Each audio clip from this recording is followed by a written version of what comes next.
Bom dia a todos, a todos e a todes. Estamos de volta com mais uma mesa, dessa vez com a mesa intitulada Filosofia, Gênero e Beauvoir. Temos como títulos de apresentação três apresentações hoje. A primeira será a instituição nos limites da metafísica e da literatura em Beauvoir, apresentada pela Giovana da Paz Monteiro, da UFRB. A segunda apresentação será Crítica à Escravidão Natural Aristotélica, à luz da obra As Sujeições das Mulheres, apresentada por Amanda Stefane Cardoso Trindade, da UEPA. E a última apresentação dessa manhã será Críticas Feministas à Presença de Prejuízos de Gênero na Ciência, segundo Ian Barbu, na obra Religião e Ciência, de Cíntia Almeida Lima, da UFES. Eu vou só dar um tempinho para a galera ir entrando novamente, porque a mesa passada acabou de acabar. Dá só uns 2 minutinhos para que quem volte, né, não perca o início da apresentação das conferencistas. Então, vou deixar a galera voltar um pouquinho, dar aqueles 5 minutos, dando aquele bom dia para as pessoas que estão voltando. Bom dia, Rony. Para dar o tempo das pessoas que estavam na mesa entre 8 horas e 10 beber aquela água, tomar um café para acordar, né?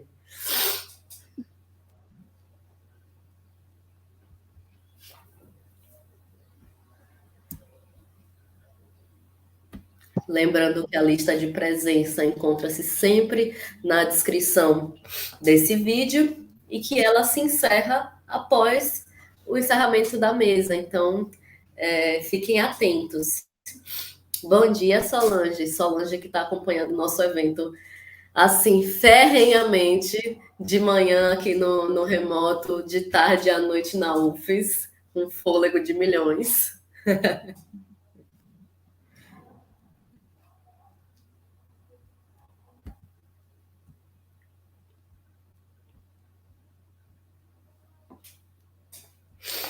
Vamos dar só mais 2 minutinhos e aí a gente começa.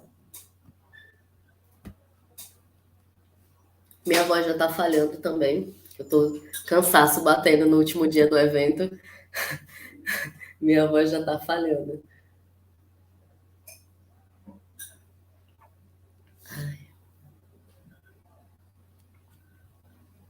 Bom dia, Renato, Ellen. Sim, Renato, poderia fazer só uma correção? à vontade.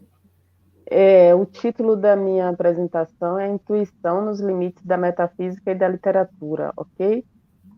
Obrigada. Pronto, eu faço inclusive as alterações aqui agora.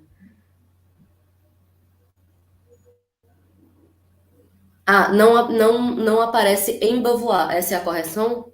Não tem em Beauvoir Isso, no final. É isso. isso? E você Pronto. falou a instituição, mas é a intuição.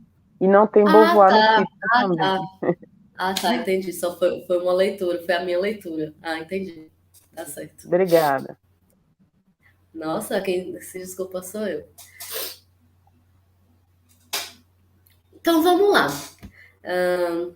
Eu acho que a gente já pode dar início a mais uma apresentação desse evento. Aí, como é a Giovana que vai começar, eu vou ler novamente o título da Giovana da Paz Monteiro, da UFRB. É a intuição nos limites da metafísica e da literatura em Beauvoir. Espero que esteja certinho agora. Giovana, você tem 25 minutos para sua apresentação, pode ficar à vontade. Qualquer Obrigada, coisa eu te querida. aviso com relação ao tempo. Tá certo. Bom dia a todas e todos, todo mundo que está presente aqui hoje, que está assistindo o evento. Parabéns à organização do evento. Quero agradecer também a oportunidade.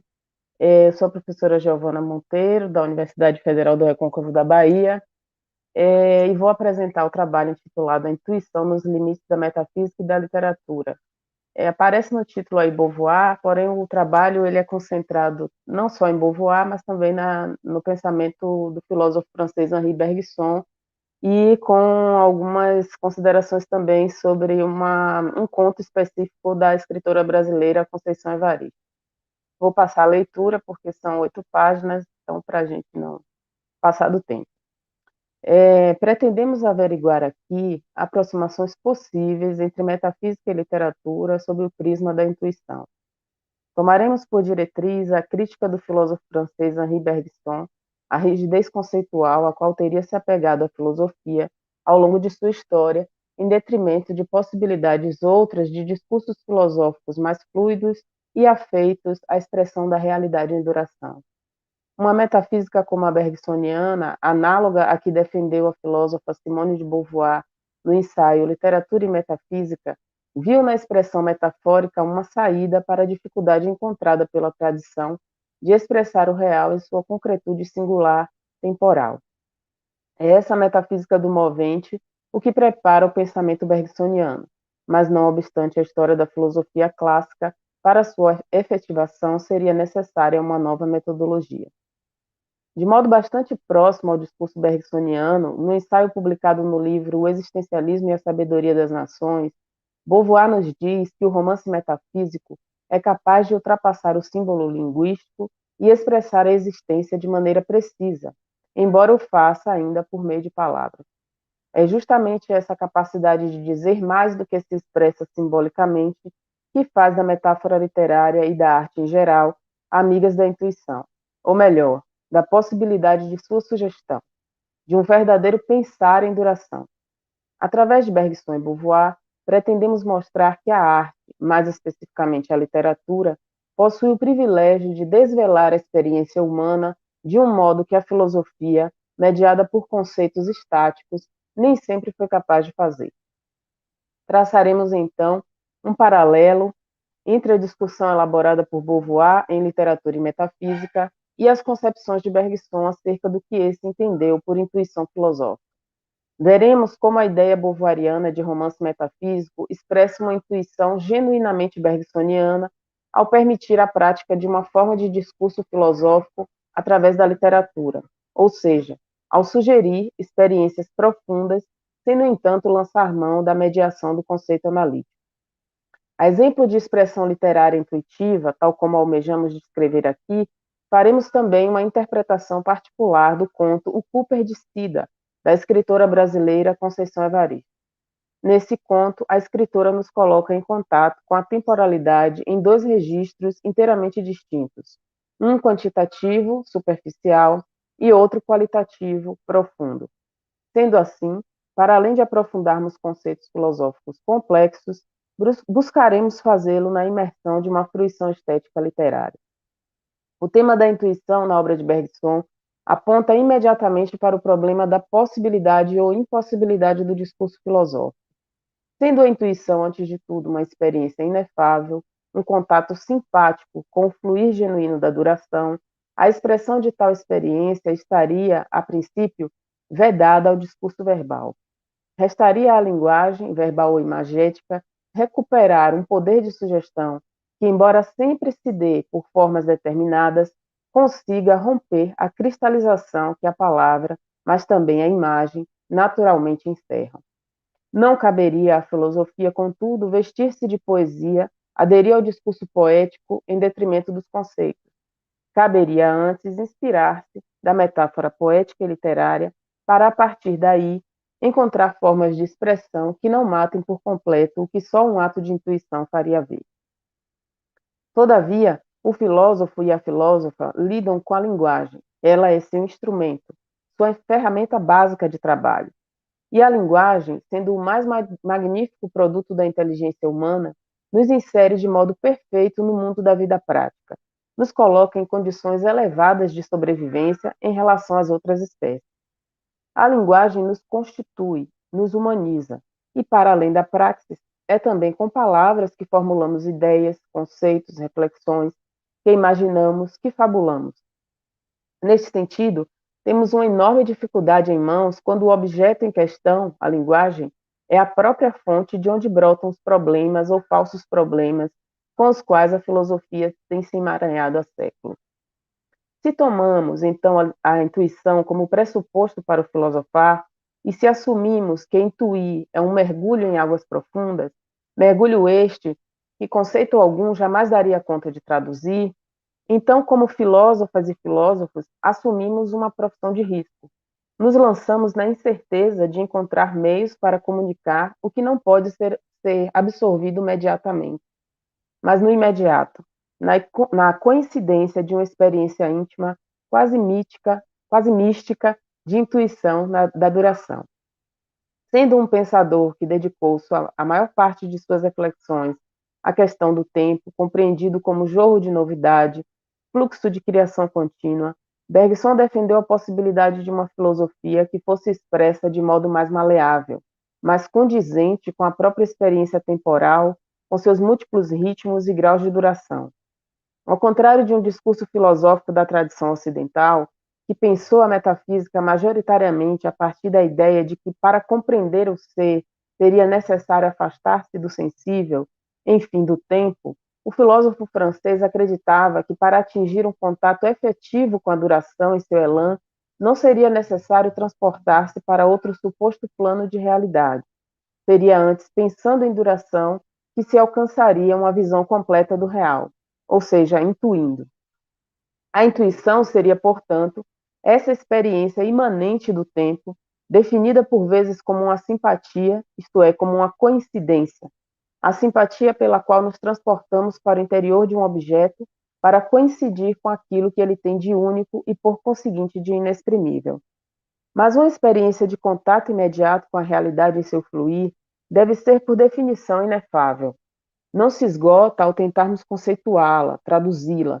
Por isso, a intuição demanda um grande esforço, uma marcha contrária aos hábitos sedimentados do pensamento comum, sempre voltado para a concretização da vida prática. O fazer artístico, a obra produzida, o artista, tornam-se assim expressões máximas do fluxo criativo temporal, porque se configuram como movimento genuíno de criação. Neste sentido, a arte resguarda um privilégio. Além de chegar perto de expressar metaforicamente a intuição da qual deriva, pode também exprimir pensamento, certamente não de maneira especulativa, mas ao seu próprio modo, na fluidez de seu movimento poético. Nessa mesma linha argumentativa, observamos as ideias defendidas pela filósofa francesa Simone de Beauvoir no texto Literatura e Metafísica, segundo o qual a literatura, para além de sua diversidade estética, é também capaz de expressar ideias. Mas ao expressar metaforicamente ideias abstratas, a literatura não reivindicará, em hipótese alguma, estatuto teórico-analítico. Não obstante a aparente incompatibilidade do discurso filosófico com o literário, Simone de Beauvoir, filósofa e escritora, enxergou nessa aproximação a possibilidade de um rico diálogo. Beauvoir relata ter sido leitora voraz quando, por exemplo, aos 18 anos de idade, se desprendia do seu próprio universo ao envolver-se nas experiências das personagens contadas nos romances, ou quando, mudando radicalmente de perspectiva, deixava-se conduzir pela reflexão filosófica mais abstrata e atemporal. Desde cedo, Simone parece ter tido ciência de que a literatura poderia expressar a vida, ou seja, a experiência temporal, ainda que através de ficções. E sobre isso ela nos diz: abrir um romance era verdadeiramente entrar num mundo, em um mundo concreto, temporal, povoado de figuras e de acontecimentos singulares.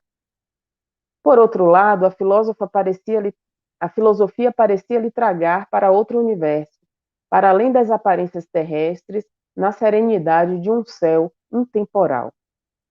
Ora, essa reflexão nos soa justamente como a percepção bergsoniana da tradição filosófica, enredada em uma metafísica alojada no eterno, para a qual a temporalidade será sempre déficit de ser. Uma metafísica renovada, no entanto, encontraria muito mais aproximações com a literatura, uma vez que ambas pudessem, cada uma a seu modo, expressar a temporalidade em seu fazer. Beauvoir assume em toda a sua produção intelectual esse pressuposto, o de que literatura e filosofia caminham de mãos dadas, e com ela assumiremos também que ambas podem e devem se encontrar para coproduzirem um conhecimento profundo, intuitivo da experiência humana. Mas ainda que esse pertencimento remonte, como diz Beauvoir, a uma longa tradição e responda a uma exigência profunda do espírito, não é sem desconfiança que a aproximação ocorre na contemporaneidade, quando a filosofia se encanta cada vez mais com o discurso analítico pós-metafísico. Com razão, diz Beauvoir, os críticos dessa aproximação argumentam que, de modo algum, esse encontro deverá subordinar a filosofia à literatura. A significação de um romance, diz ela, ou de uma peça de teatro, não deve, mais que a de um poema, poder traduzir-se em conceitos abstratos. O romance só se justifica se é um modo de comunicação irredutível a qualquer outro. Com efeito, um romance que se considere filosófico ou metafísico não será aquele capaz de inserir em sua prosa conceitos abstratos e rígidos, disfarçados de literatura. Afinal, o que imprime valor estético a um romance, aos olhos da filósofa, é antes a sua capacidade de conexão direta com o leitor, uma experiência de fato simpática. A literatura, então, também suscita o pensamento, mas não o pensamento articulado na forma de conceitos cristalizados, definidos de uma vez por todas no céu das ideias. Contudo, a incursão arbitrária de conceitos filosóficos rígidos na prosa literária, além de inadequada a uma escrita que se queira fluida, genuíno produto de uma intuição estética, não parece também requerida no contexto de uma metafísica que toma por princípio a admissibilidade da finitude e da mudança. Neste sentido, então, do mesmo modo que a literatura não deve se sujeitar à rigidez conceitual da filosofia clássica, essa última, por sua vez, além de resguardar sua autonomia, também não parece mais reivindicar uma analiticidade tal que a impedisse de absorver a fluidez e a leveza da poética literária. No que concerne ao pensamento existencialista, essa imbricação não é um problema, pois nos diz Beauvoir, se a descrição da essência releva da filosofia propriamente dita, só o romance permitirá evocar, na sua verdade completa, singular, temporal, o brotar original da existência. O romance metafísico alcança, portanto, um grau de expressão subjetiva da experiência humana que a teoria não saberia entregar. Mas também é preciso dizer que o romance metafísico apenas provocará uma descoberta da existência para aquele leitor e leitora que estejam abertos a tal descoberta. Há leitores, diz Beauvoir, que antes mesmo de abrirem o livro, atribuem-lhe chaves e, em vez de se deixarem prender pela história, procuram sem cessar traduzi-la. Ao contrário desse típico espectador, propomos-nos agora um exercício de fruição estética, bem como de reflexão filosófica, cuja inspiração virá de Beauvoir, mas sobretudo de Bergson. A seguir, veremos como alguns lampejos intuitivos, o que o conto do Cooper de Conceição Evaristo nos permite experimentar. Conceição Evaristo é uma escritora brasileira, conhecida por seu método de escrita designado como escrevivência. O termo, primordialmente cunhado por Evaristo, mas adotado por outras escritoras e escritores afrodescendentes brasileiros na atualidade, é de difícil definição, como é próprio de conceitos fluidos, mas resguarda em seu sentido toda a carga da vida real expressa de modo fictício na literatura. A escrevivência de Evaristo parte de sua própria condição de mulher negra, numa sociedade em que o racismo e o sexismo são estruturais, mas também parte da dor da outra e do outro com quem simpatiza, no sentido intuitivo de simpatizar. Como Evaristo, Beauvoir também partiu de suas experiências, se comunicou, muitas vezes, por romances autobiográficos e mesmo por autobiografias, relatando suas memórias da velhice, da infância à velhice. Sua obra também é marcada, portanto, por uma forma de rememoração particular em direção à universalidade da experiência humana. Percebemos, então, uma estreita aproximação da literatura de Evaristo com a ideia do romance metafísico beauvoiriano, mas também com o sentido de intuição bergsoniano. Afinal, escrevivência é escrita e vivência, literatura que parte de uma experiência vivida e revivida na escrita, experiência particular, mas que se abre para o universal no ato da simpatia que suscita, na coincidência intuitiva que a metáfora é capaz de sugerir. Em seu livro de contos, Olhos d'Água, Evaristo põe mais uma vez em prática seu método, abordando questões sociais prementes, como a violência contra a mulher, a pobreza e a discriminação racial na sociedade brasileira. Com isso, mergulha a fundo na condição existencial humana, nas questões fundamentais que tocam a todas as pessoas. A autora tem um raro poder de trabalhar os temas mais áridos através das mais contundentes formulações literárias, alguma coisa que se afina com a proposta que ora apresentamos com Bergson e Beauvoir. Não nos parece seja a pretensão de Evaristo transformar suas escrevivências em discurso filosófico, definitivamente, mas através de sua prosa é possível ao filósofo e à filósofa de inspiração, seja bergsoniana, seja beauvoiriana, experimentar fagulhas dessa intuição que nos coloca em contato com o mais fundo de nós mesmos, com a vida em seu fluxo criativo mais genuíno. Especialmente no conto intitulado O Cooper de Sida, vivenciamos a história de uma mulher que, submersa cotidianamente por experiências fragmentadas e superficializadas, ver-se-á finalmente absorvida por uma intuição da duração, isto é, por um contato imediato, inefável, com a temporalidade interna que a constitui, mas que também constitui o universo ao seu redor. A história se passa na cidade do Rio de Janeiro e o cenário do Cooper de Sida é a praia de Copacabana. O Cooper não denota apenas o esporte veloz que a personagem pratica, mas também a velocidade com que vive sua própria vida. Bastava a indecisão do tempo, isto é, uma alteração climática e seus planos iam por água abaixo. Ficava assim impedida de correr. E Cida, como nos apresentam as palavras de Evaristo, corria o tempo todo querendo talvez vazar o minguado tempo do viver. Era preciso buscar sempre o que tinha ficado para trás, o agora e o que estava para vir. Mas essa busca da personagem não nos aparece inicialmente como uma busca pela vivência interna e qualitativa do fluxo temporal, continuidade de uma memória no presente vivo em direção ao porvir. Era mais uma busca por ganhar tempo, tempo cronometrado no relógio, um artifício para as necessidades práticas da vida. Cida corria sobre a corda bamba, invisível e opressora do tempo. Mas de que tempo opressor se trata aqui, senão da vida prática? Sobretudo para quem experimenta dia a dia a necessidade prática de sobreviver. A personagem, que é uma trabalhadora, poderia realmente experimentar a duração, se não em seu registro de superficialidade? E ainda que não estivesse quase que completamente voltada para a realização de suas necessidades básicas, é parte da condição humana esse apego à rigidez, ao controle, à medida do tempo. Na rotina corrida de Cida, hábitos eram reforçados, o ritual social seguido à risca, as obrigações morais todas em dia e a satisfação por cumpri-las, ainda que rapidamente e de modo automatizado, garantida. É o roteiro da vida social que nos obriga a interpretar um papel irrefletidamente em nome da coesão do grupo, o eu social se sobrepondo ao eu profundo. Eis que um dia, em uma de suas corridas pelo calçadão da praia, na sua louca e solitária maratona, um desejo de calma invade Cida. A temida lentidão parece absorvê-la a ponto de fazê-la permitir-se contemplar a natureza ao seu redor, olhar o mar. A princípio, diz Evaristo, experimentou uma profunda monotonia, observando os movimentos repetidos e maníacos das ondas. Como a natureza repetia séculos e séculos por todo sempre os mesmos atos.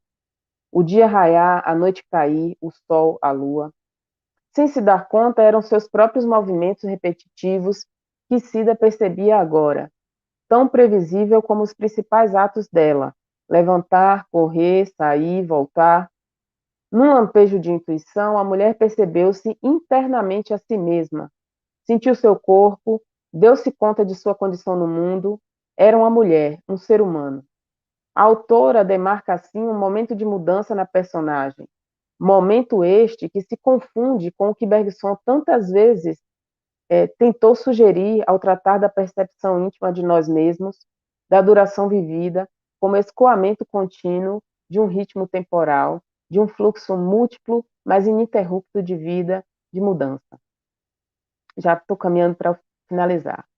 Naquele exato momento, Cida simpatiza consigo mesma e, portanto, toma conhecimento de sua humanidade, isto é, de sua finitude. A corda bamba do tempo é implacável. Nós não somos máquinas.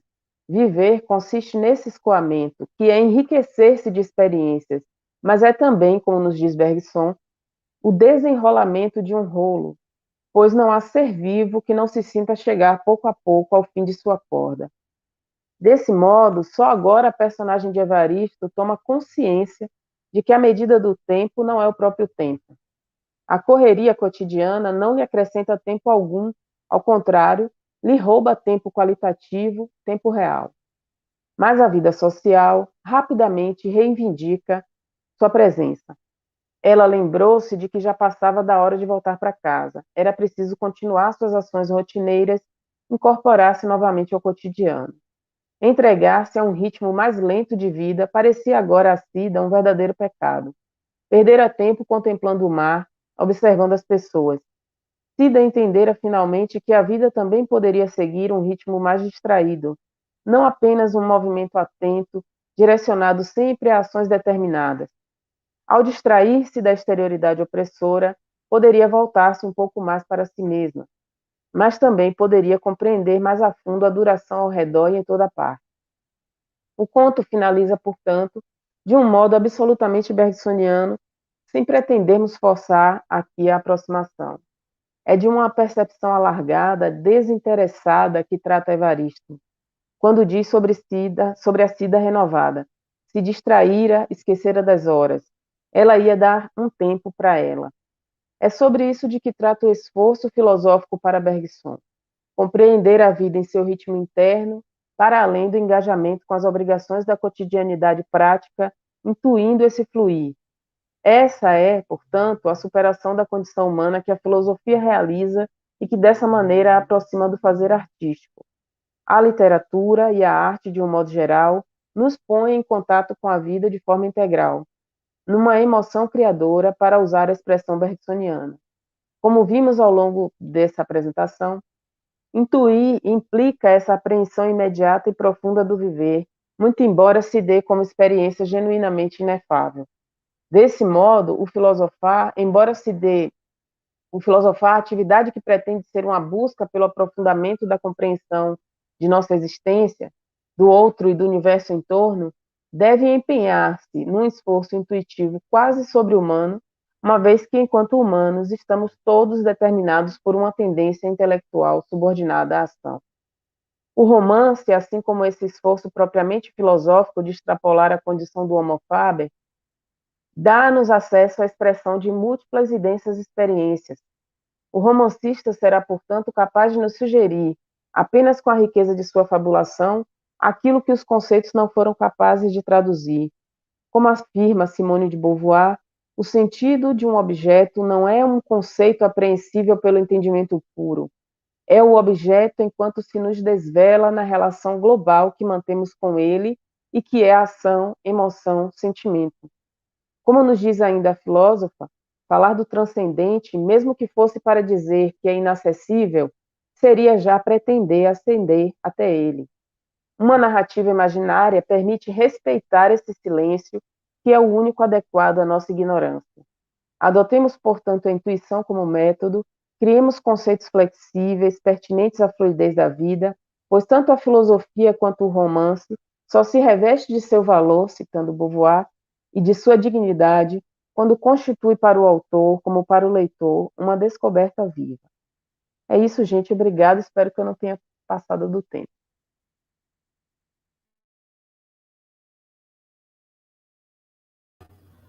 Muito obrigada, professora. Excelente apresentação. Agora, eu vou apresentar a próxima conferencista, que é a Amanda Stefani Cardoso Trindade, da UEPA, cujo título de apresentação é Crítica à Escravidão Natural Aristotélica à luz da obra Sujeição das Mulheres.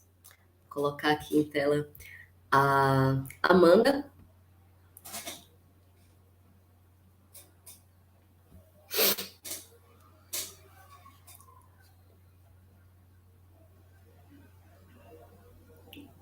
Eu acho que talvez a Amanda esteja com algum problema de conexão. Vamos aguardar só um pouquinho.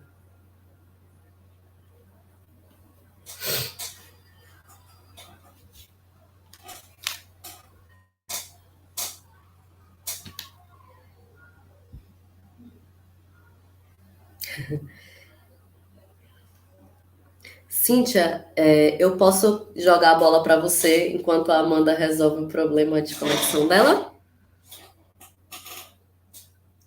Sim. Então, mudança de plano, gente.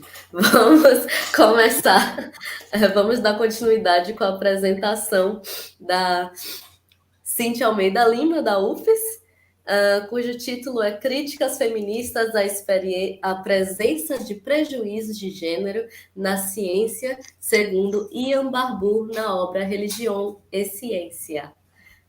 Cíntia, fica à vontade, você tem 20 minutos de apresentação. Ok, Renata, muito obrigada. Acho que a Amanda realmente não conseguiu se conectar, ela caiu aqui, que a gente está vendo pelo StreamYard. Gente, bom dia. Acho que vocês já me conheceram dessas últimas transmissões nessa semana.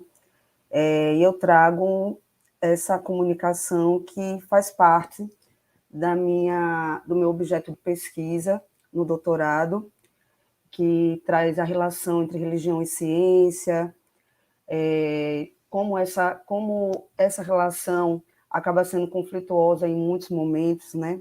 Como a gente está vendo quando a gente pensa em religião, ciência e política, religião, ciência na academia, enfim.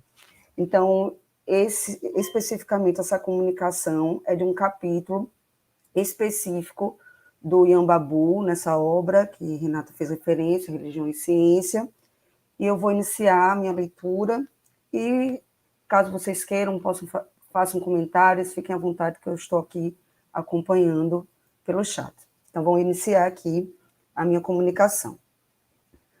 O físico e teólogo americano Ian Graham Barbour, em sua obra Religião e Ciência, no capítulo 6 da referida obra, disserta que existem grupos de feministas que tecem críticas à pouca participação de mulheres no desenvolvimento de experimentos científicos e na consolidação de teorias científicas. Isto é, existem filósofas, pesquisadoras e escritoras feministas que analisam a presença de preconceito de gênero no âmbito da ciência e de prejuízos à objetividade científica pela exclusão das mulheres da comunidade científica. Uma das principais críticas é que o preconceito masculino, direcionado principalmente à intelectualidade feminina, condiciona teorias científicas e interpretação dos dados. Barbour expõe que a crítica de tais feministas é direcionada a diversos níveis de convívio social. Algumas feministas manifestam o anseio de que as mulheres possam gozar de igualdade no acesso no âmbito acadêmico e pesquisa no campo científico.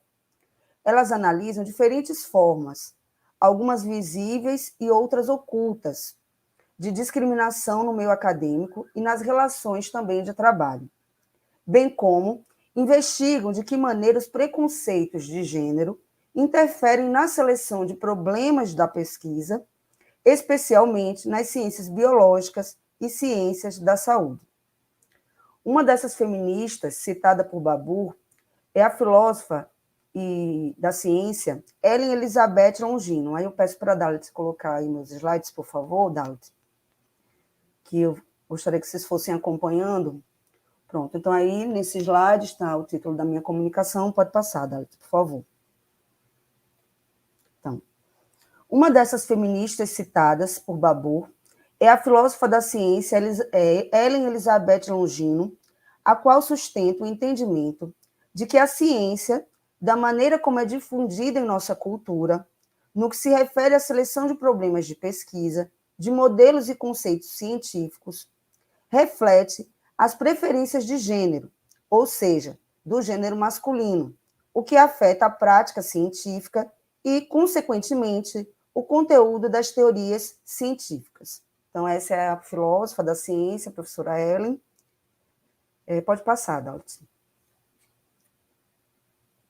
Bom, no ano de 2007, já que Babu fez referência a essa filósofa, e essa filósofa da ciência, Ellen, ela foi entrevistada na USP por 3 alunas discentes da UFES, a Débora Aimoré, a Kelly Coidé e Mariana Toledo Ferreira, e elas divulgaram essa entrevista. Então, eu gostaria de destacar um trecho dessa entrevista que eu acho que é muito interessante para a gente poder comentar e entrar numa discussão aqui no nosso evento. Então, a pergunta das entrevistadoras foi a seguinte: na sua concepção, Ellen, de comunidade científica, uma das condições para que a pesquisa seja considerada objetiva consiste em que as interações críticas ocorram em comunidades em que haja uma igualdade relativa de autoridade intelectual. Você ainda vê muitas desigualdades de gênero nos campos acadêmico e científico? Ela respondeu da seguinte forma. Pode passar, Dalton.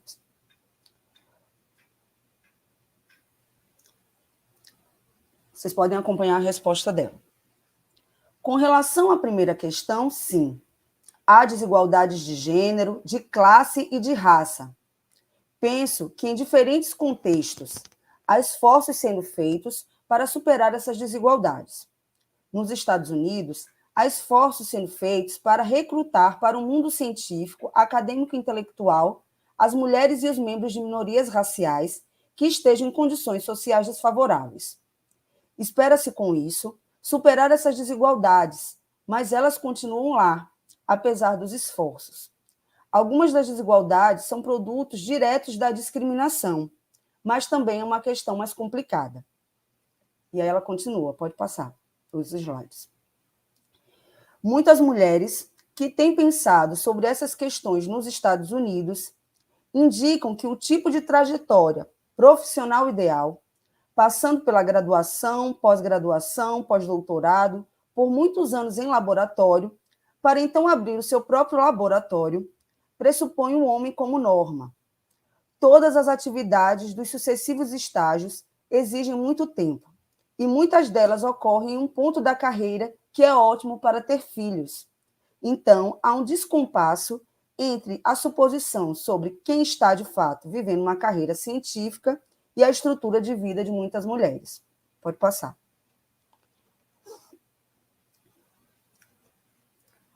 Portanto, isso não é tanto uma questão de discriminação direta dos homens que não querem trabalhar com mulheres, ou de mulheres serem menos capazes. É apenas a questão de que a maneira através da qual as carreiras científicas são estruturadas torna as coisas tão difíceis para as mulheres que muitas delas abdicam da carreira. Então, se a gente for pensar nessa... Pode tirar a apresentação dos slides, por favor, Dalton. Se a gente for pensar no que aconteceu durante a pandemia com as mulheres pesquisadoras, né, com as mulheres que estão na academia especificamente, quantas delas são mães? Quantas delas têm que, além de se direcionarem para suas pesquisas acadêmicas, cuidarem da casa, dos filhos, né, toda uma estrutura que é montada de submissão da mulher ainda em relações afetivas, principalmente com o sexo masculino. Então, se a gente pensar nessa questão, a gente pode perceber o quanto ainda há, né, tratamentos diferenciados entre as mulheres e homens, socialmente falando, não só academicamente, mas com aquela ótica social de que as mulheres ainda precisam ser mães para serem mulheres, precisam ser donas de casa, precisam ser casadas para serem mulheres. Então, essas reflexões da Ellen foram muito importantes para a gente pensar sobre isso e o quanto ainda a gente sofre com o machismo estrutural, né, com o sexismo nas instituições, enfim. Continua aqui a leitura relacionada a Babu. Outras duas feministas mencionadas por Babu são a física, escritora e ativista feminista Evelyn Fox Keller, cujas pesquisas sobre linguagem, gênero e ciência têm contribuído para que historiadores e filósofos repensem os percursos da história, da ciência, por uma ótica feminista. E também ele faz referência à citogeneticista, doutora em botânica e vencedora do Prêmio Nobel de Fisiologia ou Medicina de 1983, pela descoberta dos elementos genéticos móveis que causam um fenômeno conhecido como transposição genética, a norte-americana Barbara McClintock. Dalit, por favor, volta os slides e passa para o outro, por favor.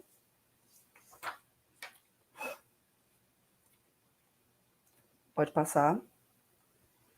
Então, para quem não conhece, você pode tirar essa logomarca aqui em cima, por favor, Dalit? Então, para quem não conhece, essa é a Evelyn Fox Keller. Pode passar, por favor. E essa é a Barbara McClintock. Né? A gente tem que mostrar as mulheres que fizeram ciência e que fazem ciência no mundo, né?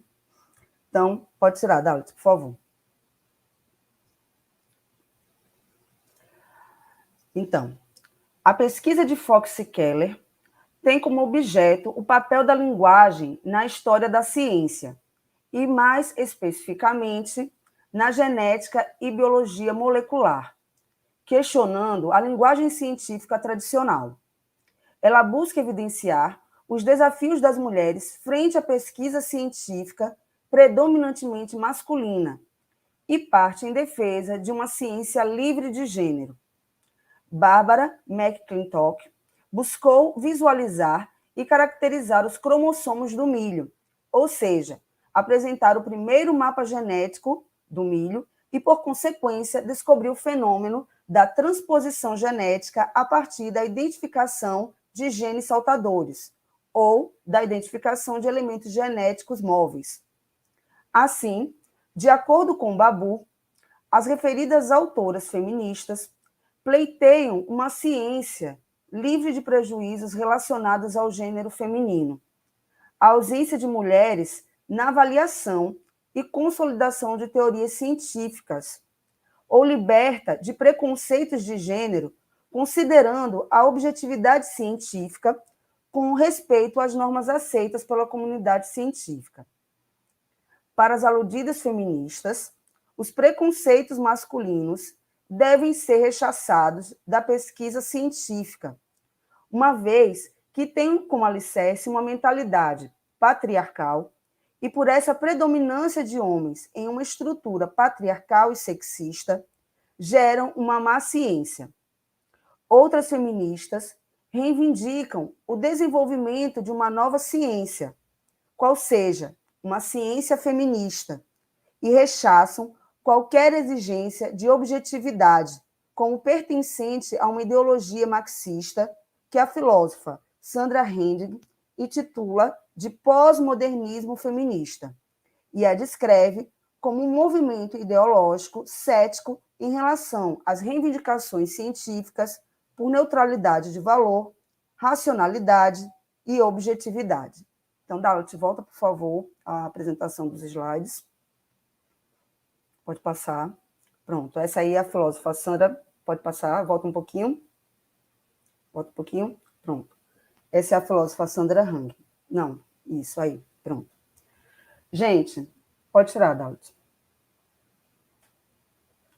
Então, quando eu iniciei esse estudo sobre a relação entre religião e ciência, eu percebi isso antes, obviamente, desde que eu entrei na academia, se a gente for fazer um testemunho de experiência, um relato de experiência, a gente percebe ainda o quanto a intelectualidade das mulheres é questionada no meio acadêmico. Então, esse apagamento das mulheres, não só na filosofia, na ciência, ocorre também na política, ocorre também no meio social, entre amigos do sexo masculino.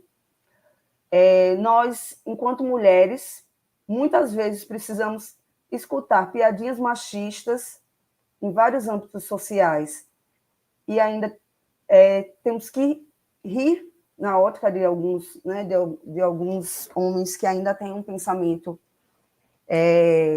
sexista, machista, estrutural, e precisamos rir dessas piadinhas, quando, na verdade, nós, em muitos momentos, somos assediadas sexualmente, moralmente, somos violentadas todos os dias, em vários aspectos, porque quando uma mulher é violentada no âmbito doméstico, quando uma mulher ela é morta, tendo como causa única e exclusivamente pela condição de gênero feminino, no que a gente pode perceber o número de feminicídios terem aumentado durante a pandemia. Então, eu gostaria de trazer essa reflexão para o nosso evento, terceiro colóquio de Mulheres na Filosofia, que é um evento que vem realmente, desde a primeira edição, tentar visibilizar, tentar fazer notar pesquisas de mulheres na filosofia, em outras áreas afins, como vocês puderam perceber, na antropologia ou na sociologia,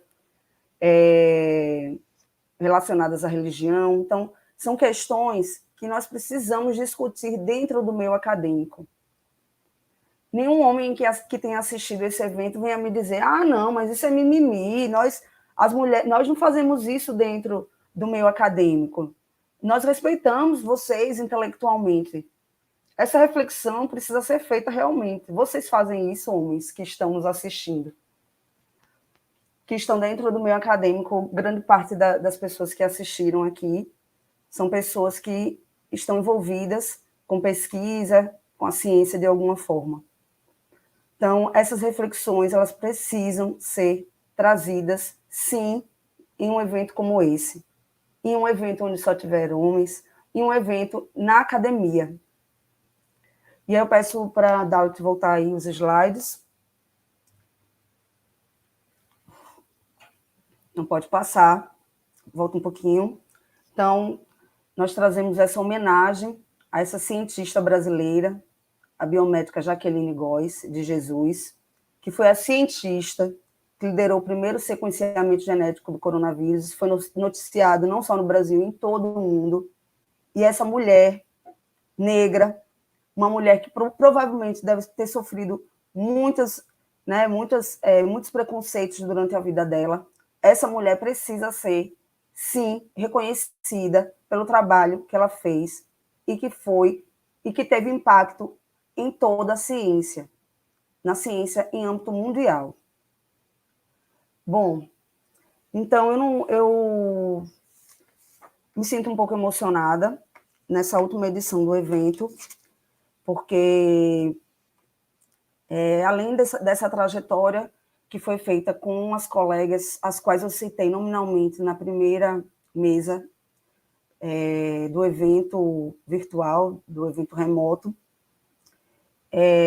a gente percebe o quanto esse evento evoluiu em termos de apresentações, de comunicações.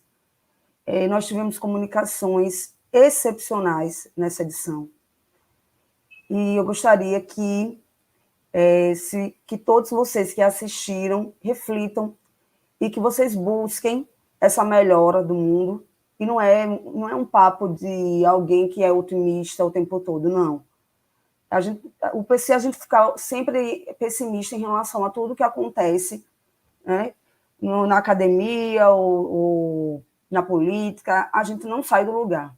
E aí eu já me refiro muito mais às mulheres, porque se a gente for observar na academia, e eu vi isso em vários momentos que eu estive, quando eu estive na graduação em filosofia enquanto na pós-graduação em filosofia, o quanto existe uma síndrome de impostora em muitas mulheres, porque elas se sentem desprestigiadas e menosprezadas intelectualmente no meio acadêmico.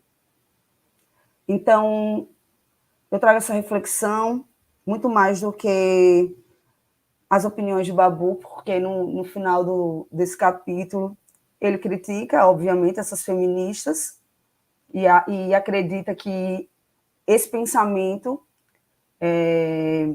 de Ellen, de Fox Kelly, de Bárbara, são pensamentos que causam um relativismo científico, porque fazem com que se questione a objetividade científica, mas não desistam. Busquem quem estiver na pós-graduação, busquem realmente serem reconhecidas intelectualmente pelo que vocês fazem, assim como Jaqueline Góes de Jesus fez quando ela apresentou o mapeamento genético do coronavírus. Então, não vou me alongar, como eu falei, eu me sinto um pouco emocionada hoje de estar com vocês nessa última edição. Para mim, no caso, enquanto comissão organizadora, já fiz meus agradecimentos logo no início às colegas que idealizaram esse evento, a professora Cecília Leão, que está à frente da coordenação do evento, e que foi uma das professoras, ou melhor, foi a primeira professora concursada do Departamento de Filosofia da UFES, pelo menos de quando eu entrei em 2013 para cá. E só para deixar registrado, mais uma vez, que acho que é uma mensagem que pode parecer clichê, mas que ela tem muita força, que é lugar de mulher na filosofia, lugar de mulher é na ciência, lugar de mulher é na política, lugar de mulher é onde ela quiser. Gente, eu termino minha exposição para dar espaço às outras colegas e aos comentários e às discussões e perguntas, ok? Muito obrigada. Eu que agradeço a você, Cíntia, e me sinto emocionada junto com você, porque a gente começou esse evento desde a primeira edição juntas, né? A gente está nesse evento desde a primeira edição juntas e compartilhando nossas pesquisas, compartilhando nossos medos, compartilhando nossas dificuldades, inclusive. Então, e nesse último dia de evento e um evento que passou por um momento de pandemia também e voltando para o presencial, realmente é um dia muito emblemático para todas nós que fazemos parte da comissão organizadora do evento. Muito obrigada mesmo pela sua participação, tanto nessa mesa quanto na comissão organizadora, porque você sabe que faz muita diferença. Agora, gente, eu vou apresentar a Amanda, que teve um probleminha de conexão, mas eu acho que agora deu tudo certo. Vamos lá, vou apresentar ela novamente. Apresentar a conferencista Amanda Stefani Cardoso Trindade, com a apresentação, eu acho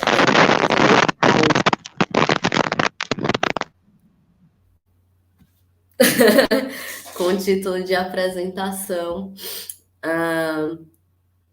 Crítica à Escravidão Natural Aristotélica à luz da obra A Sujeição das Mulheres. Amanda, fica à vontade, você tem 25 minutos de apresentação.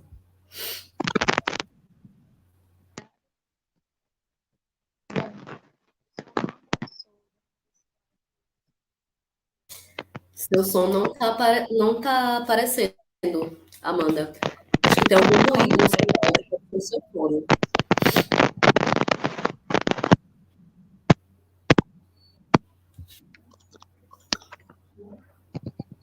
Ainda continua? Fale só um pouquinho mais. Melhorou muito. Melhorou? Fica à vontade. Tá bem.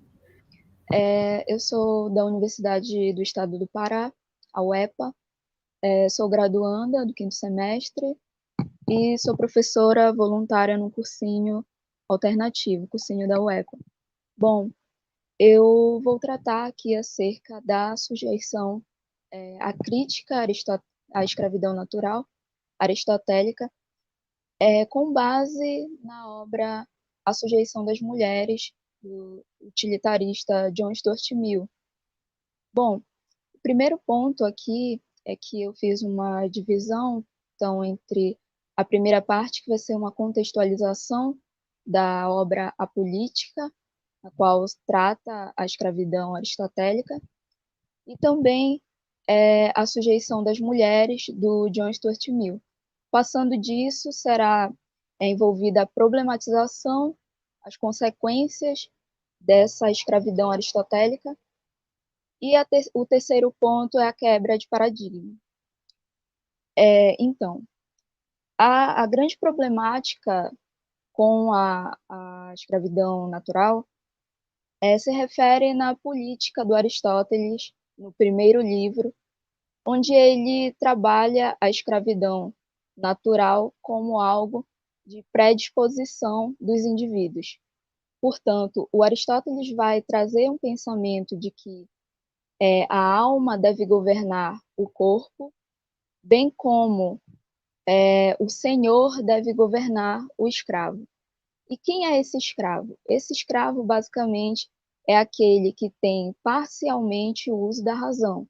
Ele não tem, de fato, o uso da razão os 100%, mas ele é parcialmente, nesse sentido da razão, apenas para verificar algumas questões e seguir as ordens. Então, o senhor, ele comanda esse escravo, esse sujeito, e a partir disso, esse pensamento, ele vai também adentrando em outras questões, como no próprio livro, no livro 1 da Política, o Aristóteles ressalta sobre a questão do Estado, sobre a questão da família, e lá mesmo é colocado que o chefe da família é o homem, ou seja, ele possui, ele tem direitos sobre a sua companheira. Então, ela é uma escrava na medida que ela não utiliza essa razão, porque ela já vem com uma predisposição para ser escrava. Essa é uma análise da escravidão natural aristotélica.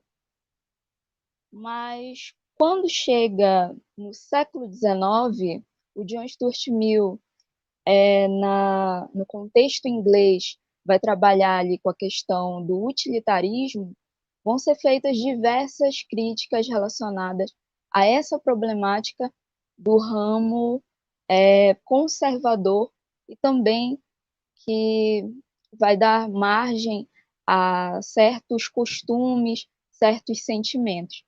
A partir disso, a sujeição das mulheres é um ensaio que tem como viés trabalhar essas problemáticas postas no contexto, nos diversos contextos. Pois bem, o John Stuart Mill vai trabalhar essa relação do costume, algo que já está ali enraizado, e isso afeta várias e várias áreas. Nós podemos observar nas colocações das colegas, sobretudo no ramo científico, sobretudo em várias outras áreas, essa problemática com relação ao costume e a relação dessa superioridade do homem dentro de uma sociedade. Então, o Stuart Mill vai trabalhar a problemática dos sentimentos, e ele ressalta isso na introdução do ensaio, e ele vai dizer o seguinte, que esses sentimentos, eles são, por vezes, problemáticos de serem tratados. Por quê? Porque parte da sociedade já acatou esse tipo de sentimento e gera a relação do costume. Quais sentimentos? Os sentimentos da questão da superioridade do homem frente à mulher. Então, esse apagamento da mulher, sobretudo nas pesquisas, nas formas do ramo de trabalho, do ramo da educação, em diversas áreas, isso foi justificado, sobretudo com base numa legislação que ela não busca uma melhoria, mas ela busca trabalhar com a sustentação desses costumes e não tem um viés de igualdade, não tem um viés de observar o todo e não colocar uma superioridade, mas sim trabalha no sentido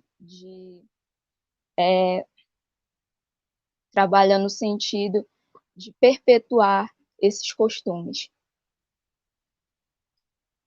Bom, vamos tratar agora da questão das consequências dessa escravidão natural no ramo do contexto variado, nos diversos contextos. Bom, esse sentido, essa forma da escravidão natural, ela permitiu muitas problemáticas, sobretudo dar ênfase a um sujeito como senhor.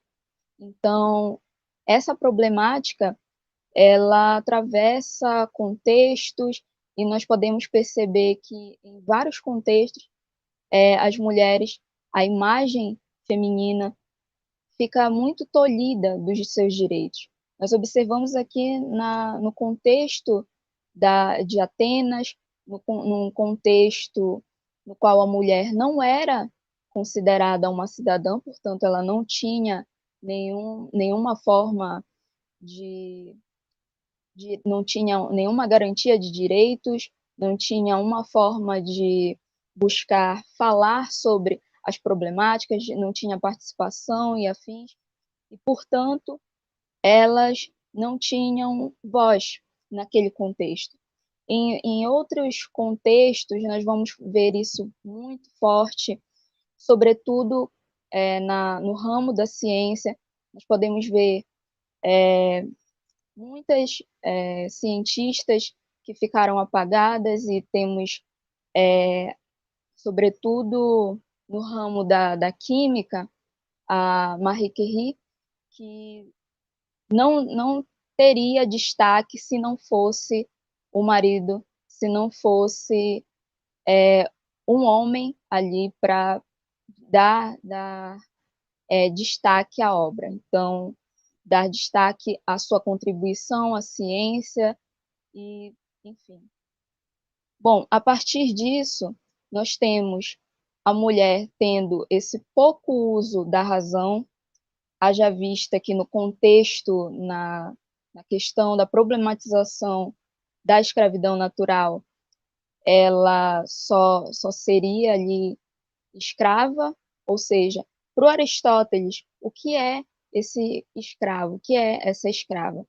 O escravo, para o Aristóteles, se refere àquele sujeito que não tem domínio de si. Portanto, é melhor que outro tenha o domínio para lidar com esse indivíduo, com esse sujeito. Ou seja, dar caminhos, dizer o que fazer, colocar regras, colocar costumes. Nós podemos analisar isso numa relação do machismo, do patriarcado, no qual foi intenso, e nós podemos ainda observar essa realidade, esse contexto, e permanece muito essa problemática, sobretudo quando tratamos aqui de questões de feminicídio. Então, o sujeito justificando por que ele bateu, por que ele fez certas coisas, e isso vai para o ramo de uma colocação, de um costume, de uma relação de sentimentos que o John Stuart Mill rebate no seu ensaio, que seria, vamos tratar aqui da nossa própria realidade, do nosso próprio contexto, no qual um sujeito agride uma mulher e diz, olha, eu fiz isso porque porque ela não estava se comportando, porque ela não estava me obedecendo. Ou seja, esse indivíduo vê essa mulher como uma escrava, como alguém que precisa da decisão dele, como alguém que precisa de regras, como alguém que precisa a todo tempo ter uma decisão com base no que esse indivíduo quer, e ela não pode decidir por ela mesma. E esse é um grande problema. E a partir disso, nós vamos ver essa quebra de paradigma com base nas críticas do John Stuart Mill a respeito dessa questão da escravidão natural. Bom, o John Stuart Mill vai tratar essa relação quando ele fala sobre a sujeição das mulheres.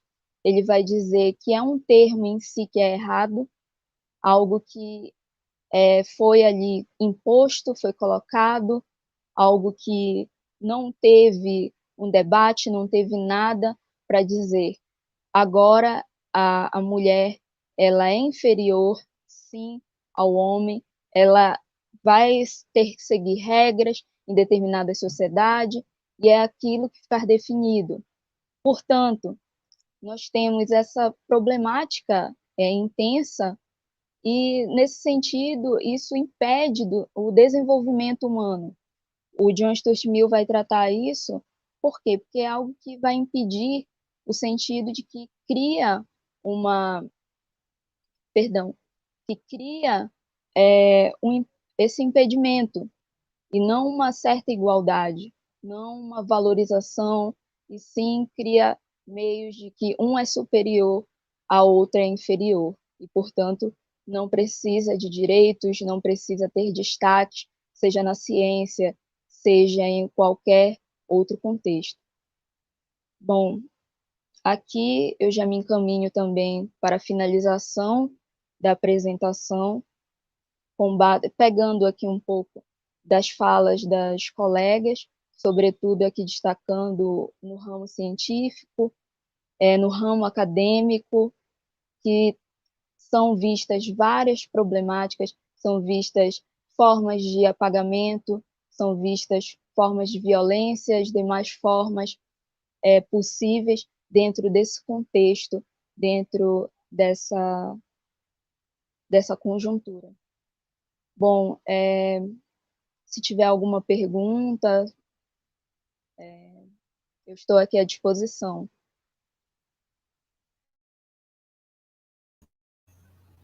Muito obrigada, Amanda, pela sua exposição. Agora eu vou colocar todas as conferencistas em tela para a gente fazer as interações, né? Estou acordando com o café.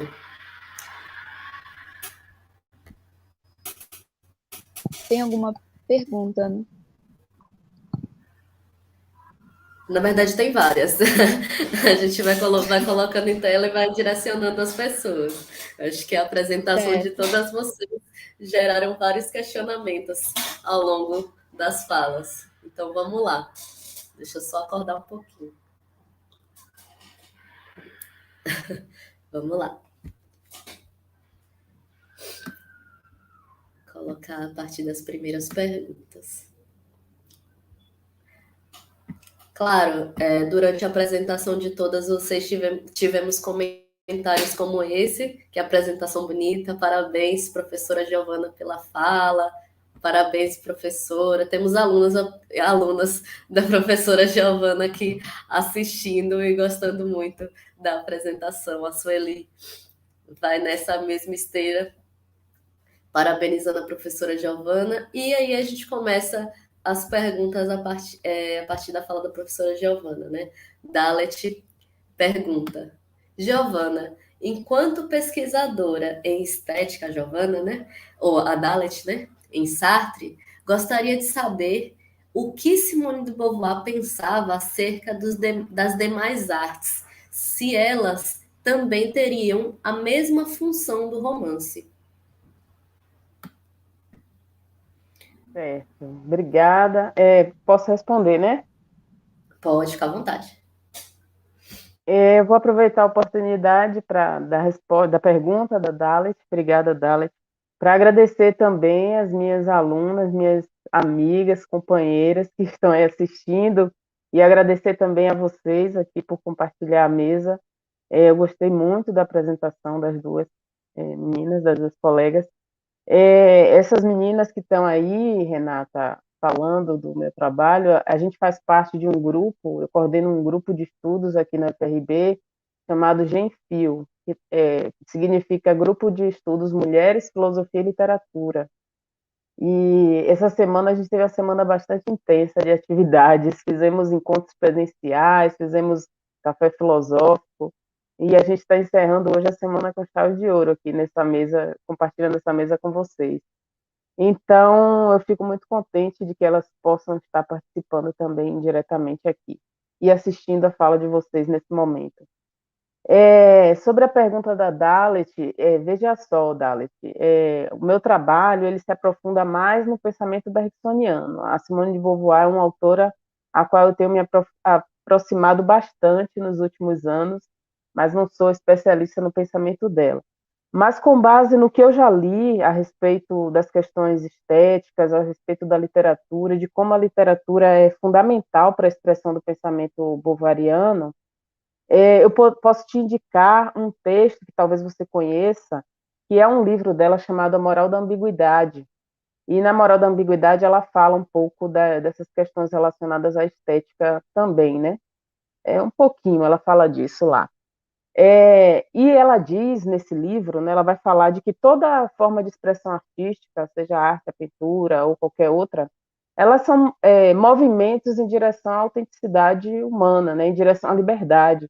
Então, nesse sentido, não só o romance, como também as outras artes, elas têm essa função de expressar ou de alguma forma, nos colocar em contato com isso que Bergson chama de uma intuição original, da própria experiência humana como duração, né, como temporalidade, uma intuição profunda de nós mesmos, né? Então, eu penso que há sim espaço para essas outras artes na obra de Beauvoir, embora ela tenha escolhido se expressar, sobretudo através da literatura, né? E é disso que trata o ensaio sobre o qual eu comentei, né? Literatura e metafísica. E em vários momentos, até no texto, ela fala de como ela se sentia muito mais arrebatada pela literatura do que pela filosofia, que é um registro completamente diferente, né? E Bergson, para pegar também na sua questão aí, falar um pouco mais do pensamento bergsoniano, ele vai falar, sim, que toda expressão artística é uma forma de expressar a intuição, é uma maneira de tentar sugerir essa intuição profunda, essa compreensão profunda da temporalidade. No mesmo sentido, é uma expressão da liberdade humana, né? Então, tanto em Beauvoir quanto em Bergson, há espaço para pensar outras formas de arte para além da literatura. Não sei se eu respondi.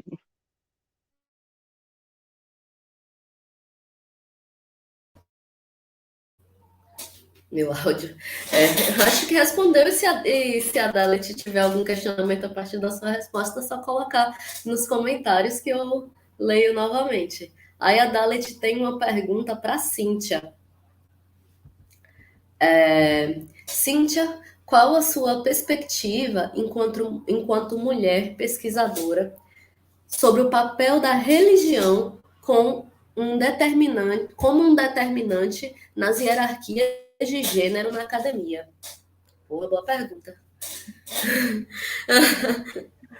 Foi ótima pergunta, porque eu já vou esclarecer a Daut e aos demais que estão nos assistindo, que nesse capítulo, Babu não só traz as críticas feministas das mulheres, né, dessas mulheres que eu citei, da Ellen, da Bárbara, à ciência, mas também há aspectos religiosos, né, que são muitas vezes exaltados em vários setores da sociedade.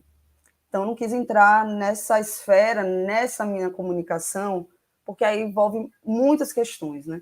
Envolve interpretações das religiões, de uma forma geral, como as feministas, que são críticas também de aspectos religiosos, como, ou melhor, como a religião como um instrumento de submissão das mulheres em várias vertentes, né? Porque temos uma infinidade de religiões, e das religiões as quais estão ligadas ao catolicismo, de alguma forma, ao cristianismo,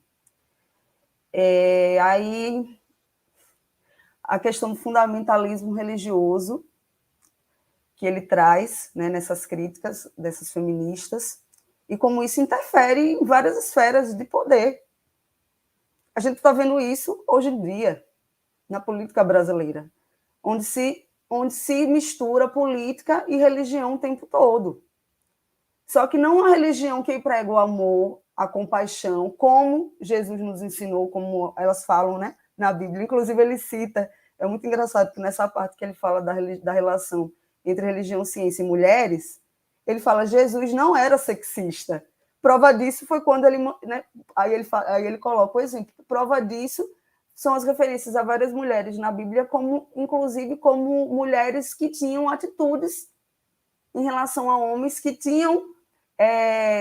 não vou dizer autoridade, porque esse termo autoridade é bem complexo, né? Mas que tinham suas participações ali na vida social. E Maria Madalena, todo mundo sabe, é um exemplo emblemático de que Jesus não deixou que apedrejassem Maria Madalena. E ele fala isso, né? Jesus mesmo não era sexista, porque existem tantas religiões que pregam essa submissão da mulher, como a própria Amanda citou, né? Essa escravidão da mulher. E aí a gente tem que repensar, não é só o Brasil que passa por isso, todo mundo passa por isso, porque a base das religiões, né, no mundo acabam sendo o cristianismo, mas um cristianismo deturpado, uma leitura da Bíblia deturpada em vários aspectos. Óbvio, eu não queria entrar muito nessa esfera, porque eu sei que aqui tem pessoas de diversas religiões, eu não estou fazendo crítica a nenhuma das religiões, cada um tem a sua espiritualidade, cada um tem as suas crenças, e ele deixa bem claro isso, né? Ele deixa bem claro de que o fato de eu ter minha crença não me dá o direito, e ele coloca, ele se coloca em primeira pessoa, o fato dele ter a crença dele religiosa, por ele ser um físico cristão, não me dá o direito de não buscar uma objetividade na ciência, de fazer discriminações e de perpetuar preconceitos em relação às mulheres na ciência. E achei muito importante essa observação dele. Ele percebe que existe esse preconceito das mulheres na ciência e na religião, que é justamente o título do livro dele. Então, eu não quis entrar muito nessa esfera religiosa, porque a gente sabe que você mudar realmente valores de uma pessoa que vem lá da infância, seguindo aquele percurso religioso, são coisas muito complexas realmente da gente lidar na academia e socialmente. Agora, o que não pode haver no Brasil, diante do Estado laico que nós vivemos, é justamente intolerância religiosa. Como exemplo, o Brasil. Né? Porque a gente vê no mundo outros países que matam por conta da religião, sob a alegação de que estão fazendo bombardeios, de que estão fazendo, de que matam guerras religiosas em nome de Deus. Então, não só a sociedade brasileira precisa ser repensada, todo mundo precisa ser repensado, porque nós somos seres humanos, nós estamos o tempo todo em evolução. Só que tem coisas que fogem da nossa esfera, então o que a gente tem que fazer? Eventos como esse. Nós temos que buscar nos afirmar na ciência, com alguma, né, com alguma postura muito mais incisiva na religião, e aí depende de cada vivência, de cada mulher. Eu não posso dizer para a primeira-dama que ela não seja considerada uma princesa, porque para ela é uma princesa. Entendem? Então, assim, o que a gente tem que fazer realmente é tentar descortinar essas visões deturpadas e buscar nos reafirmarmos cada vez mais mulheres, sejam mulheres biologicamente falando, mulheres trans, mulheres, entendem? E eu já aproveito, vou pedir licença a vocês, porque eu vi uma pergunta da Solange, que foi relacionada à minha apresentação, e eu já falo... Isso, por favor. Eu já respondo para dar mais espaço para as meninas falarem depois. Então, Solange já fez uma pergunta mais específica em relação à minha pesquisa, né? E aí o Babu, ele traz 4 modos de relação entre religião e ciência, que isso acaba também interferindo nas relações entre homens e mulheres na ciência. Que ele traz uma relação. Ele fala que existem 4 modos de relação. Relação de diálogo, Cíntia, relação você pode de... ler a pergunta para as pessoas Pronto, saberem? pronto, gente, vou só ler a pergunta para poder situar vocês. A Solange perguntou assim: Cíntia, Babu teve um papel pioneiro no avanço dos estudos da religião e ciência. Podemos dizer que existe um encontro das dimensões espiritual e quantitativa da vida para ele? Então, só voltando um pouquinho ao objeto da minha pesquisa, efetivamente, que é a relação entre religião e ciência na obra de Babu, ele traz uma relação, ou melhor, ele aponta 4 modos de relação entre religião e ciência: diálogo, independência, conflito e interação. Né? Então, quando ele traz essas relações, e ele é um defensor da integração entre religião e ciência, ele fala que se não existisse religião, não existiria ciência, o que não sabemos se realmente não seja verdade, porque o mundo sempre esteve em consonância com a religião, desde que o mundo é mundo. Né? Inclusive as religiões lá da Grécia, enfim, se a gente for voltar à história da filosofia. Mas, obviamente, a gente pesquisando e fazendo vários estudos, já tem uma ótica diferente em relação a dele. Então, é isso que eu vou tentar mostrar na minha pesquisa, que esses modos de relação, ou melhor, que a relação entre religião e ciência é a relação entre religião e ciência é uma relação de conflito. E a gente pode perceber quando o fundamentalismo religioso se coloca no discurso científico, toda a objetividade da ciência está comprometida. É isso que eu quero chegar. Né? E é isso que as críticas feministas também colocam. Certo? E aí, só para complementar, para responder a Solange inteiramente, o Babu ele pensa numa teologia natural, né? Numa religião natural, que se preocupe com a evolução da ciência, que se preocupe com a posição das mulheres e dos homens enquanto seres sociais, que se preocupe com o meio ambiente, ele fala de uma teologia ambiental também. Então, assim, ele não é um autor tão machista, digamos assim, né? Ou se é machista, ele escondeu um pouquinho mais a jogada. Mas é isso. Então, essa busca de integração entre religião e ciência sempre vai perpassar por questões sociais, políticas, relacionadas a gênero, e a gente não pode simplesmente se apagar nesse sentido. As mulheres têm que estar nessa discussão, nessa discussão entre religião e ciência. Obrigada, Cíntia. Sobre a Amanda, a gente tem vários comentários também. Silva Sanches colocando aqui, ótimo tema, sempre algo a aprender com Aristóteles. O Thaleson Lima, parabéns a todas as palestrantes, exposições riquíssimas. Felipe Lopes, parabéns, Amanda. Bianca também, parabenizando a apresentação da Amanda. E a Dalit respondeu, a professora Giovana, dizendo que, enfim, a resposta foi perfeita, Giovana, muito obrigada. Inclusive, não apenas a Simone, mas a maioria dos filósofos e filósofas tem uma tendência à literatura. E aí tem uma pergunta para a Giovana, que é minha. Aqui.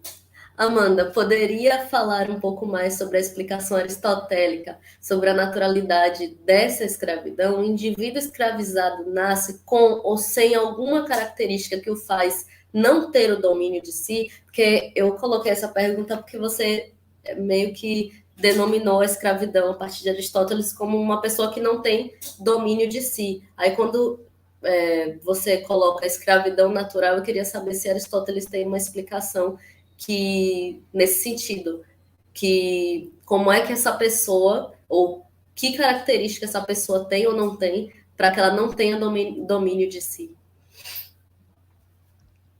Bom, primeiramente, eu quero agradecer também as colegas, a pergunta. e também aos meus amigos. Bom, a partir aqui da questão da escravidão natural, bom, o Aristóteles ele vai trabalhar com a relação da alma, que seria algo relacionado à razão, e também dos sentidos, da questão do corpo. Então, a alma ela deve ter o controle desse corpo, bem como o senhor deve ter o controle do escravo. Agora, o seguinte, na concepção do Aristóteles, ele vai trabalhar que o escravo ele já vem com essa predisposição à escravidão, mas ele não é que ele tenha a razão anulada, de fato. Ele tem ali apenas para o entendimento que ele deve seguir o domínio do outro. Nesse sentido, ele não tem, como é que eu posso dizer, esse domínio com base na razão. Por quê? Porque essa perspectiva de um filósofo clássico vai partir desse contexto, dessa análise de que a razão ela deve guiar as ações, e isso vai se estabelecendo aí nos parâmetros até para reger a sociedade, a comunidade e o próprio governante. Ele deve ser esse governante com a racionalidade e não agindo só pelas emoções. Então, é neste sentido essa relação da escravidão natural, desse domínio de si. Deu para entender? Deu sim, só me surgiu mais uma outra pergunta. Eu não sou muito versada em Aristóteles, aí quando eu tenho essa oportunidade eu gosto de perguntar. Então, veja, quem são os escravos naturais do Aristóteles? São as mulheres e os estrangeiros?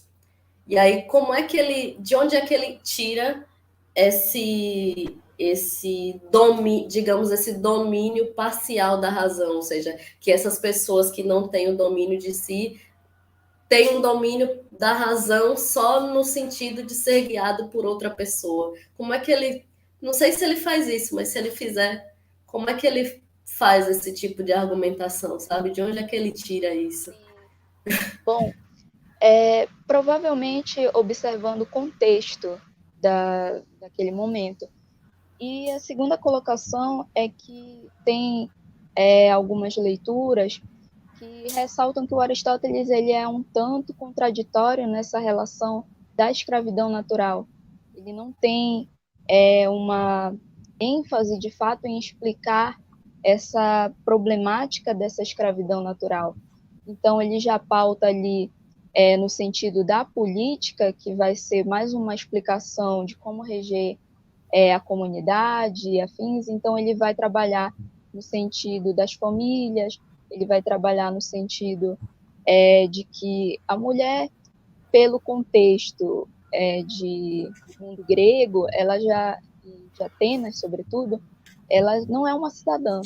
Ou seja, a partir disso, já tem esse embate, essa inferiorização. Tampouco o Aristóteles ele fomenta essa crítica, essa colocação dele à escravidão natural com base nessas questões mais aprofundadas. Ele tem alguns percalços, ele tem algumas problemáticas que ele não consegue explicar de fato.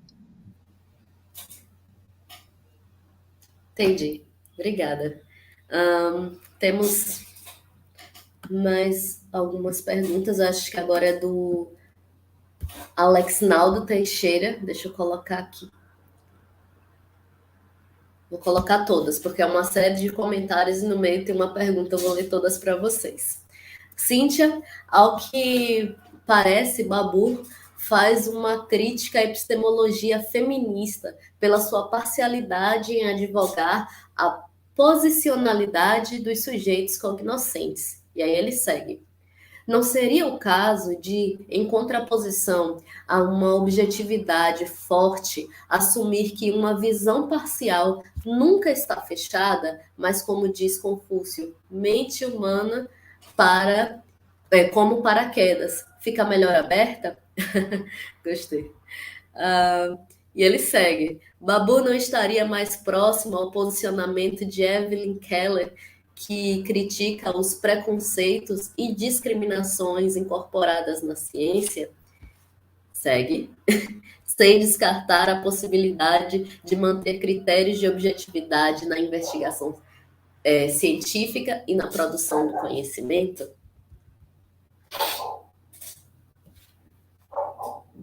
Fique à vontade. O Alexandro já estava respondendo ele aqui no chat, porque eu não sabia se ia dar tempo de eu responder dentro do horário. Mas ele se aproxima sim, Alexandro. Ele se aproxima sim nesse aspecto de que a objetividade da ciência ela não pode ser atingida em razão dos preconceitos que existem na ciência pela ausência de mulheres nas pesquisas científicas. Agora, eu não sei, às vezes eu sinto que Babu, ele despreza, assim, pelo capítulo, pela leitura do livro, especificamente desse livro, ele despreza a participação das mulheres em vários aspectos do processo científico. Então, não sei, eu fiquei meio confusa, sabe? Honestamente falando, se ele realmente colocou essas críticas apenas para que as mulheres lessem o livro dele, e ele, ao fundo, ele se comporta como um cientista homem, que não teve nenhum empecilho para ser cientista, efetivamente. E aí ele traz, realmente, ele fala muito melhor da Evelyn Fox Keller nesse capítulo. Então, assim, para mim ficou obscuro. Ao mesmo tempo que ele mostra as críticas, ele não se posiciona efetivamente se essa crítica feminista à posição das mulheres na ciência, esses prejuízos de preconceito, realmente interfere como interfere. Ele só faz mostrar rapidamente essas críticas, mas ele não se posiciona, ele só coloca, não, mas a gente realmente não pode abandonar os critérios. Mas de que forma pode ser repensada essa ciência a partir dessas críticas? Ele não coloca isso de forma tão clara. Então, no fundo, ele fica aí em cima do muro da ciência. Acho que é o que eu posso falar para ele até o momento. Legal. Se o Alex Naldo tiver algum comentário, ainda dá tempo de colocá-lo. A gente tem alguns minutos ainda para perguntas e interações. Por enquanto, a gente não tem mais nenhuma que eu esteja vendo agora. Mas se vocês tiverem perguntas também para fazer entre si também, é muito interessante, muito rico o debate, vocês fazerem qualquer tipo de interação. Renata, eu vi aí no chat que tinha uma outra pergunta da Dalet sobre o espectador para Simone, né?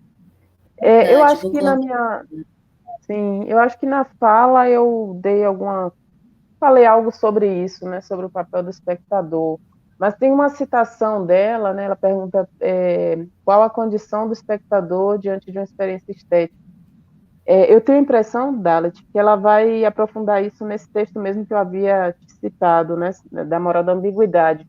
Mas no texto que eu li para fazer esse artigo de hoje, para fazer essa apresentação, que é Literatura e Metafísica, ela fala muito da experiência dela, né, como leitora e como espectadora.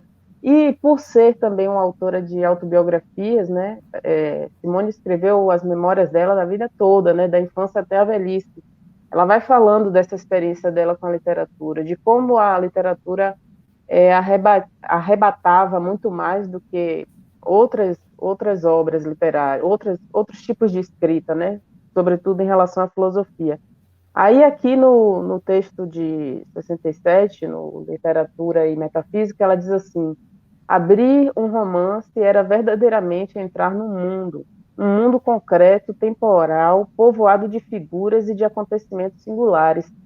Fazendo essa comparação com a leitura dos filósofos, ela diz que os filósofos pareciam se colocar num mundo completamente intemporal, completamente fora da realidade vivida, né, do cotidiano, das experiências mais imediatas da temporalidade. E é nesse aspecto justamente que eu faço a relação dela com Beauvoir, que eu vejo, ou com Bergson, que eu vejo que há aproximações com Bergson, né? A ideia de uma crítica até à metafísica clássica, a metafísica que se coloca num plano transcendente. Então, a experiência dela como espectadora, o que Beauvoir entende, né, da experiência do espectador, da fruição estética, parte muito da própria experiência dela, né? Como ela experimentava esse contato com a literatura e como ela colocou isso nas suas próprias obras. Muito bem. O Alex Naldo só fez um comentário à resposta de Cíntia, né? Ele tem uma perspectiva mais liberal do que um posicionamento marxista. Legal. E aí é isso. Ainda dá tempo, gente, se vocês tiverem mais alguma pergunta, comentário, de colocar aqui. A gente tem alguns minutinhos antes de encerrar a mesa. Não havendo perguntas, aí eu coloco, a gente se encaminha para a parte das considerações finais das conferencistas aqui.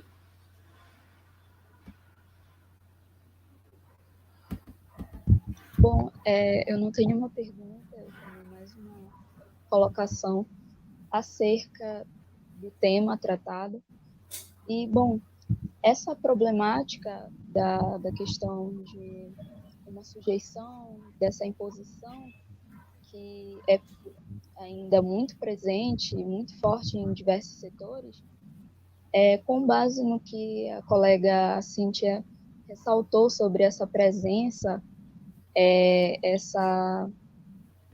não deixar esse apagamento nos tomar dentro das universidades, dentro dos outros setores, e até mesmo contrariando certos pensamentos filosóficos que contribuem para essa grande problemática no sentido de não considerar, não validar, não considerar e tentar a todo momento colocar nós mulheres, colocar a mulher como uma não contribuinte, como um ser não pensante, não crítico. Essa é uma das grandes problemáticas em vários setores e que eu reforço também, como ela disse, é a questão de dar ênfase a esses eventos de forma crucial, e eu até parabenizo, porque a partir disso nós podemos caminhar para outras perspectivas, contrariando essas que infelizmente ainda se mantêm.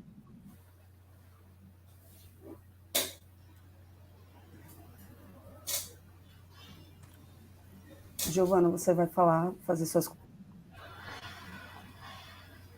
Tá. Então, eu queria mais uma vez agradecer a oportunidade de estar aqui compartilhando essa mesa com vocês. Foi muito bom. Fiquei bastante feliz de poder participar do evento. Espero que no próximo evento eu possa participar presencialmente, porque eu sei que esse ano está sendo híbrido, né? E eu tenho certeza que para as minhas alunas que estão aqui assistindo também foi muito enriquecedor. Agradeço. E é isso. Até a próxima.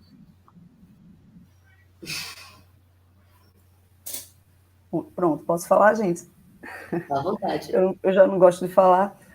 Olha, eu quero agradecer imensamente a Giovana Monteiro, a Amanda Stephanie, por estarem nessa mesa, por terem enviado o trabalho para nós, né, Renata? Agradecer imensamente, como eu falei, as colegas da comissão organizadora, da comissão científica, especialmente em relação a essa parte remota, especialmente a Dalit, a Clara, a Débora e a Renata, que fizeram também dessa parte.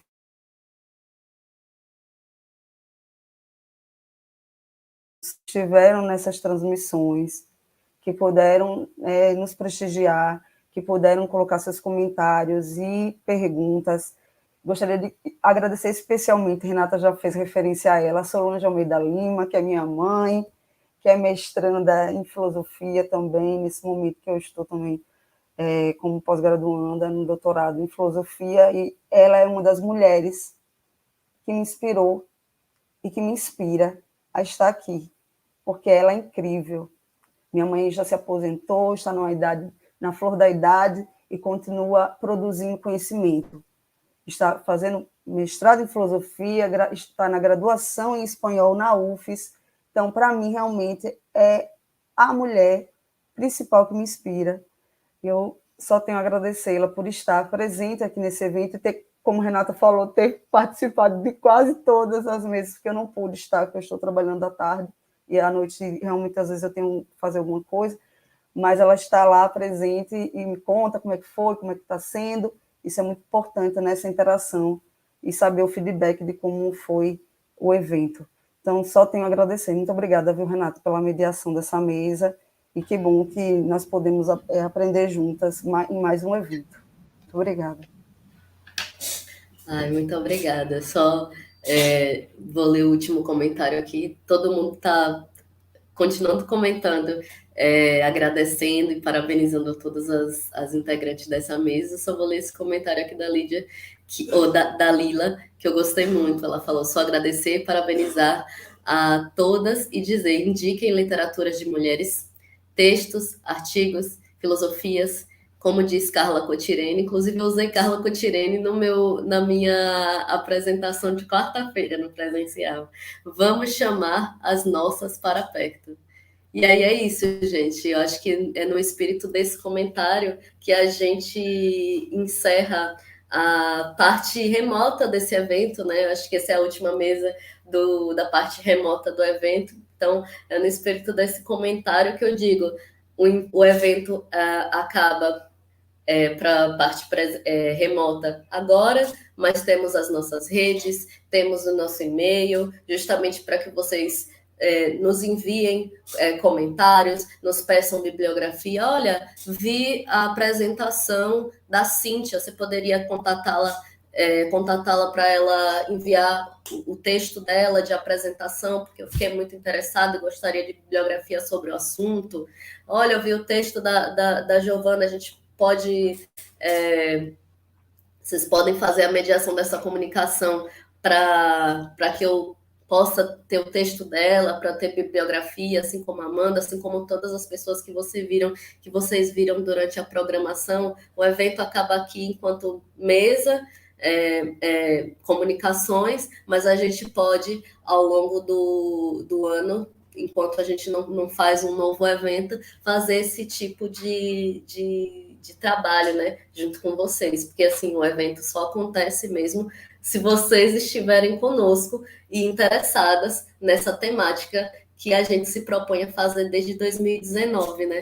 Então, assim, eu só tenho a agradecer, eu estou muito feliz mesmo por participar dessa mesa, e é isso, muito obrigada, fiquem de olho nas nossas redes sociais, e para quem está no estado, a gente ainda tem programação presencial até a noite. Então, a próxima mesa vai acontecer 1h30 da tarde,